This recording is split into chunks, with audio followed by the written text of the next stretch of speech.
international legal bind using the international court that was created by the Vatican that had already told them they had the first claim of right to the land by papal order, Right. by discovery right. Right.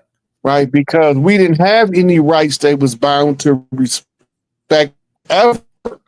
Yeah, we savages. So that we can force, we have to assert our own rights. They're not gonna respect us asserting our rights. And this is how you have somebody that be absolutely right in what they saying, and they still don't give a damn, lock their ass up. Right. Because we don't have any rights that they don't respect any of our rights because they operating under war protocol and we are the sworn enemy, as we already showed you. By the time 1933 came around, they published it in the military notice in the Black's Law Dictionary. Mm-hmm. I didn't write it. I just showed y'all where it was at. Now that you know that there was somebody attacking us, the video I gave you that brought up Russell J. Gould, I didn't even care about Russell J. Gould. He irrelevant to me. Right. The part that was most important was the military man explaining the admiralty part. Right. And how they asserted the admiralty jurisdiction because they used the postal zones in order to establish what's called salvage zones. Remember, we legally dead because we had a shipwreck and the good ship Plymouth we crashed our ship into their landmass. Into their ship. Right. Our landmass is our ship. So they boarded our ship under hostile circumstances. Right. That's called an invasion in the definitions of war terms. When a foreign enemy forced themselves onto somebody else's territory, that's an invasion. Go ahead. They worried about illegal Mexicans coming back to Mexico that's part of America now, that they should have been able to go and come freely anyway if you wouldn't have changed the lines of demarcation. Go ahead. All of that was Mexico. So you're saying that if what side of the land you got caught on is what side of the land you trapped on. Right. Right. So when they set up all of those states, California, New Mexico, Arizona, Nevada, Texas, that's all Mexico. They can't be illegal immigrants because they was already on that land. Right. But we don't have enough understanding of what's taking place to realize it's a divide and conquer war strategy, so that they won't talk to the brothers that's hanging out with the Bloods and the Crips out west, the ones hanging out with the Vice Lords and the GDs and the Peace Stones in the Midwest, the ones hanging out in 5 boroughs in the Northeast, the ones that's down there jet setting in Miami, all these different Spanish-speaking people experiencing the experience, telling the same story when they go back to Mexico, Puerto Rico, Guatemala, Colombia, Venezuela. They still telling the same stories down there about they invaded too. They got hostile settlers, conquerors on their land too. They got infiltrators and imposters on their part of the land too. But if they're not sending nobody up here to investigate, we won't ever know. And the best investigators is to send somebody who want to live there. Right. Hey, I got the next question for you. So it seems like to me, you said this is United States is a ship. Seems like the ship been hijacked by aristocrats and foreign guys, and that the ship been going down for a long time. The national debt, all this crap, right? And so now, I did more research on the guy Russell to find out more in depth on it. That's why the video breaks down more like you want it, right? But this the part I want to know about. These people don't, once he claimed that Title IV flag, and then he called down to set these people down.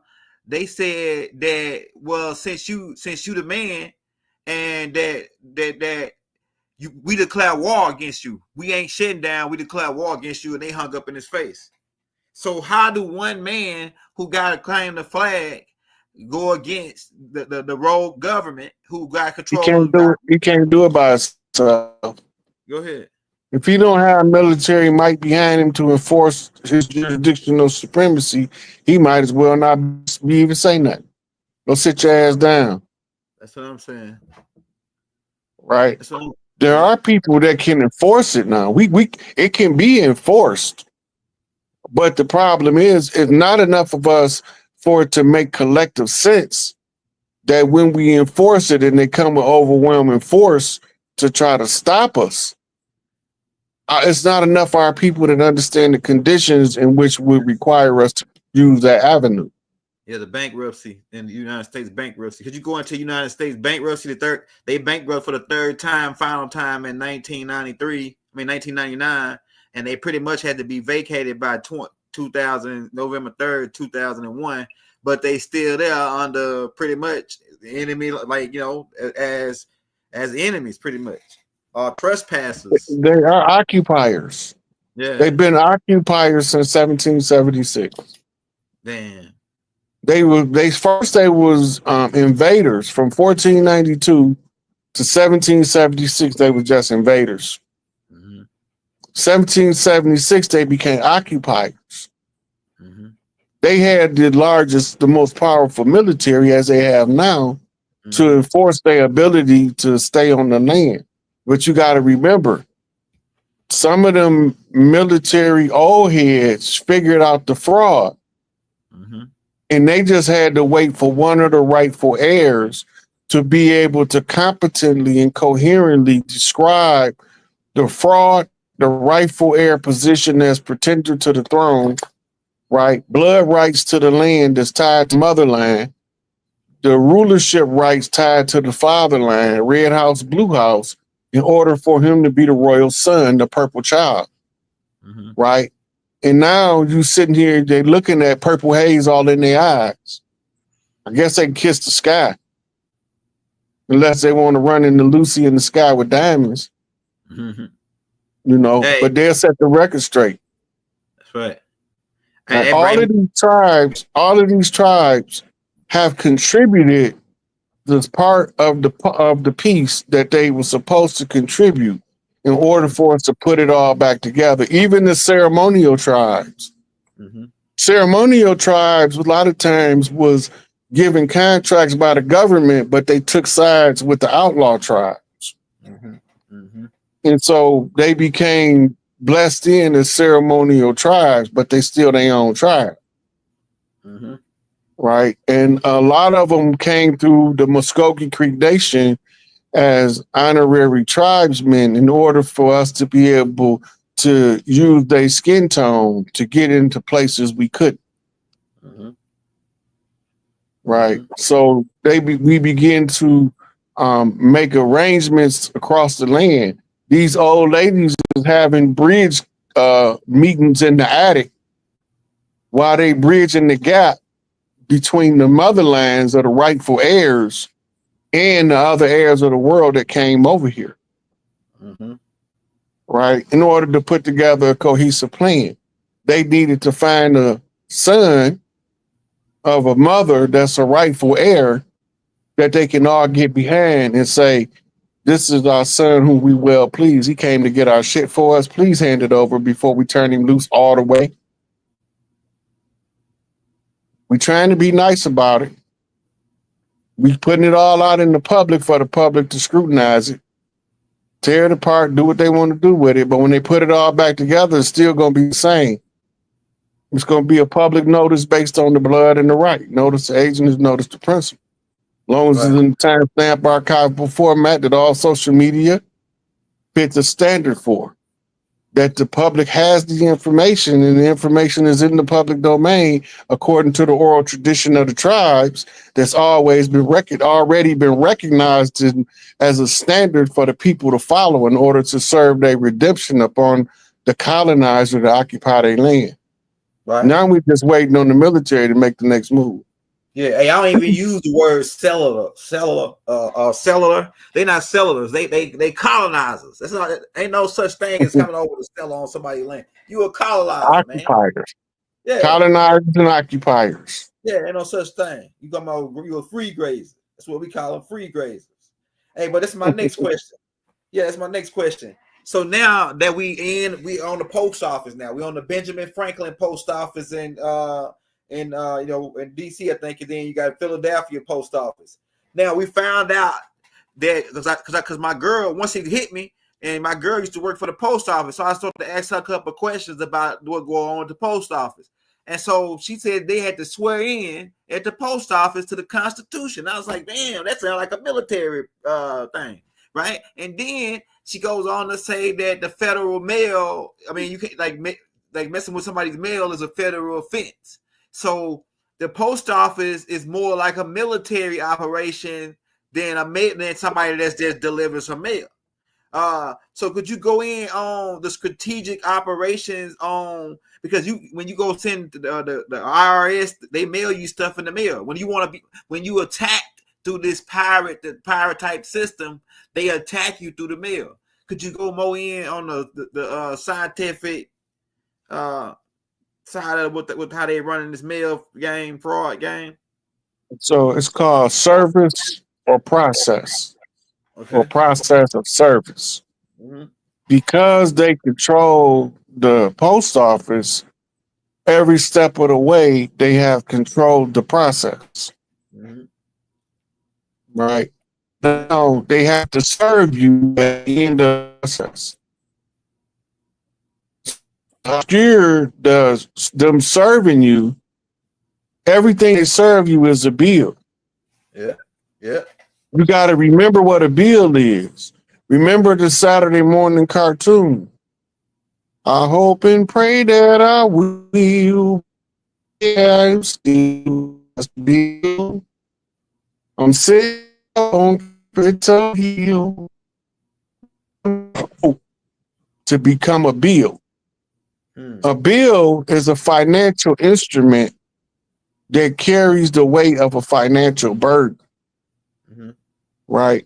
So when they offer a bill to the Senate or the Congress, it's only to determine if the collective people of the land is willing to foot the bill. Go ahead. Do we want our government to spend money in the tunes of hundreds of trillions of dollars a year on military, or do we want to take about 20 billion of that and feed the poor? Right. Nobody's selecting to feed the poor out of that military budget. Matter of fact, appoint the military to feed the public. Right. We got the money and the resources and the food available that we can compel the military to issue rations out weekly to families based on the number of family members. Yeah. So instead of building more bombs, we got enough bombs. We don't need no more bombs. We got enough bombs to obliterate this place 1,000 times over. Why we need to keep building bombs? We don't need B2 from Colorado to London in under 6 hours. Go ahead. We don't need no faster planes. Right? We don't need no bigger guns. We got Gatling guns on helicopters. Right? We got suicide guns, heart attack guns. Suicide sound frequency guns. We don't need no more guns. Right? We need people's day-to-day needs to be met according to what the government standard's supposed to be. Not what we want it to be, what it's supposed to be. If you put everything the way it's supposed to run, we don't have problems like we have now. The only thing that's running this old system we breaking free from was greed and ignorance. The greedy was exploiting the ignorance of the masses, turning the masses into sheep for exploitation. Now we informing the sheep of what the greedy is doing, and now they angry sheep, but first they got to get mad at us before they get mad at the one who deceived them.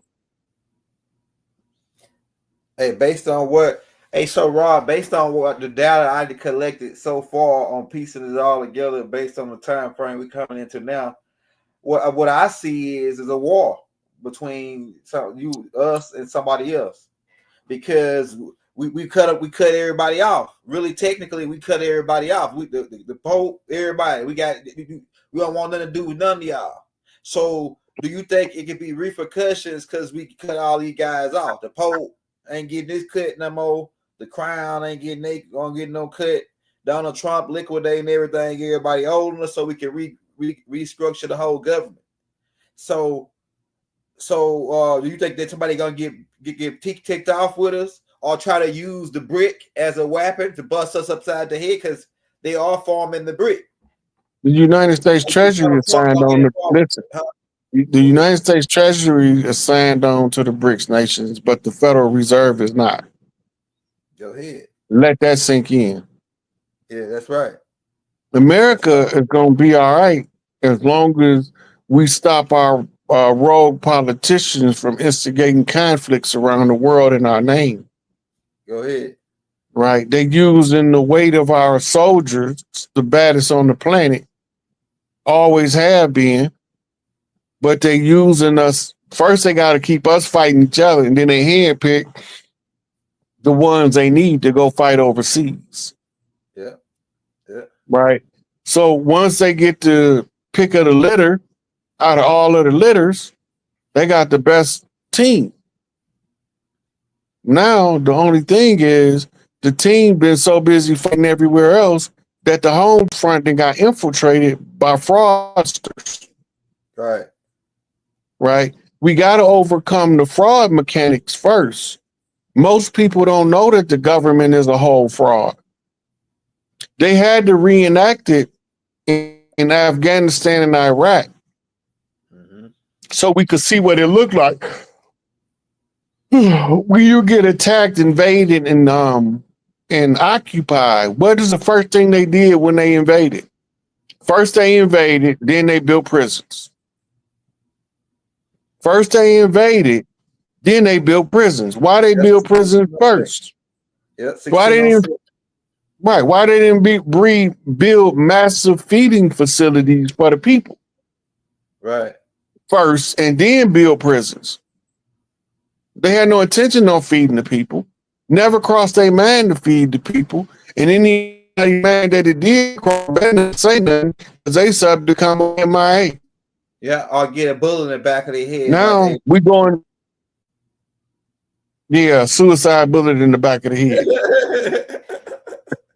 He want to print his own money, man. It's like, look, that's another thing. All right, so Rod, so the AI didn't bring this up in the tape, and I was wondering why they didn't bring it up.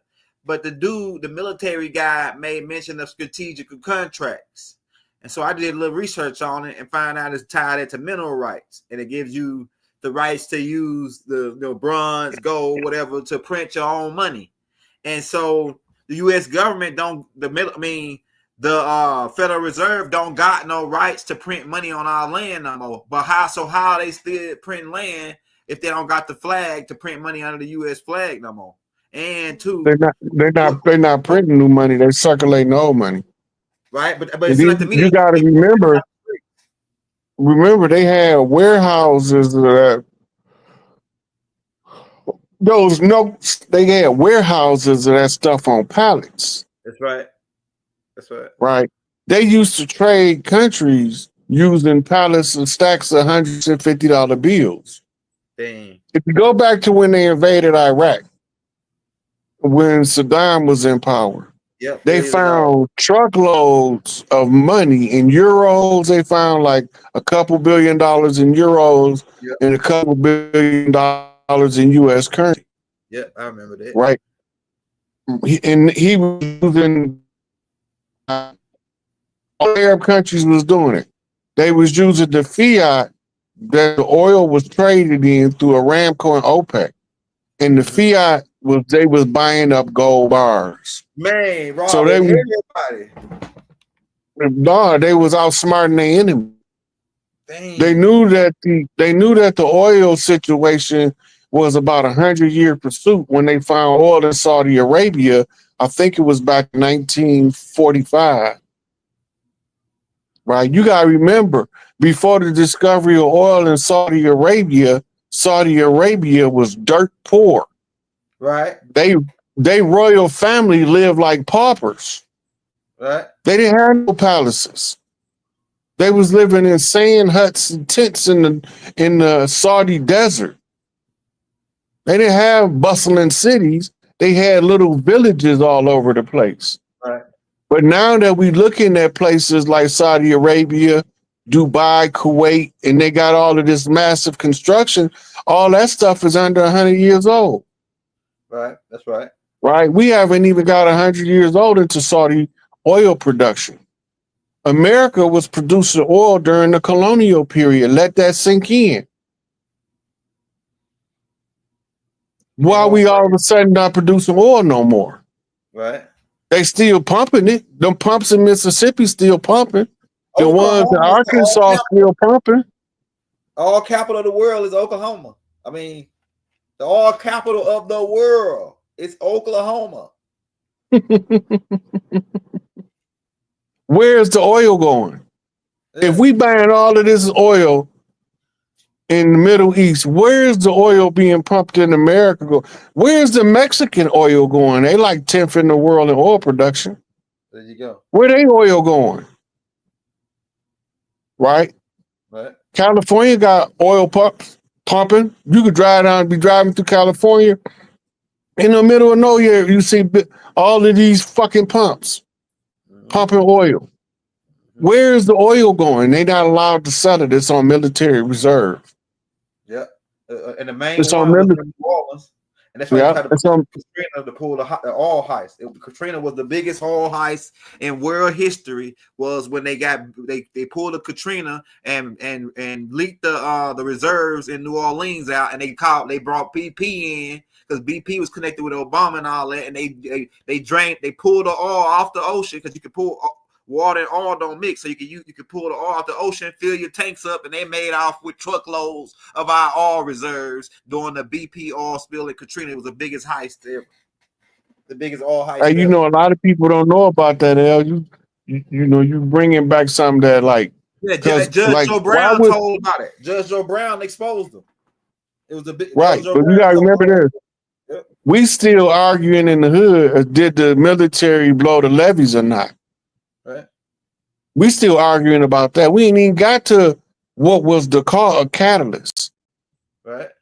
Right. We ain't getting to the oil spill. None of that ain't coming up in our discussion of Katrina because the travesty of how the people was treated, one, and the never getting past, did they blow the levees or did the floodgates just burst through the levees?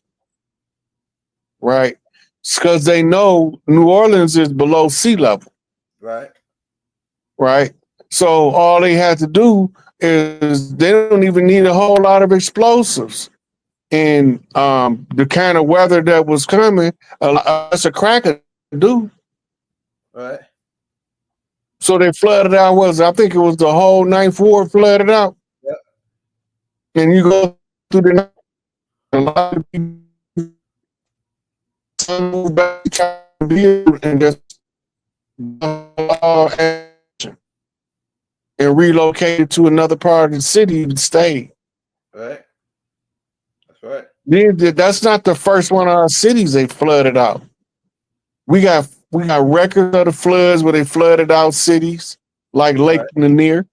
That's right. Right. And we got records of cities they set on fire. Rosewood, Oklahoma City, Philadelphia. Right. We still have living survivors of the Philadelphia move bombing. Right. They still around to tell us the story. Because most of us, when we hear it, it sounds so far-fetched. We be saying that didn't happen until we go see that it was actually being recorded in real time as it was happening. Right. Facts. And could you go in on?